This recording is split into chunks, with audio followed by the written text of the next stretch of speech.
தினமும் நம்ம லைஃப்பில் இந்த என்ன சாம்பார் வச்சுட்டோ குழம்பு வச்சுட்டோ என்ன பொரியல் செய்கிறது நமக்கு ரொம்ப குழப்பமாக இருக்கும். அந்த மாதிரி டைமில் இந்த பொரியல் ட்ரை பண்ணி பாருங்கள், நல்லாயிருக்கும்.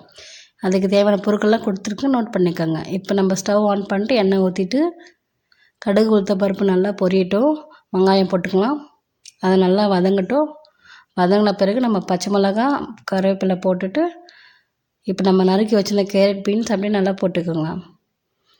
அதை போட்டு மஞ்சள் பொடி, கரம் மசாலா, சாம்பார் பொடி, மெயின் சாம்பார் பொடி போட்டு பாருங்கள், நம்ம சக்கத்தாக இருக்கும்.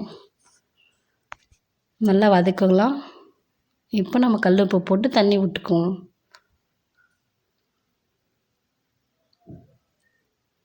நல்லா ட்ரை ஆகிட்ட பிறகு தேங்காய் போட்டுக்கலாம். தேங்காய் போட்டு நல்லா வதக்கிட்டு அவ்வளோதான், ரெடி. கண்டிப்பாக ட்ரை பண்ணி பாருங்கள், மஸ்ட்டாக இருக்கும்.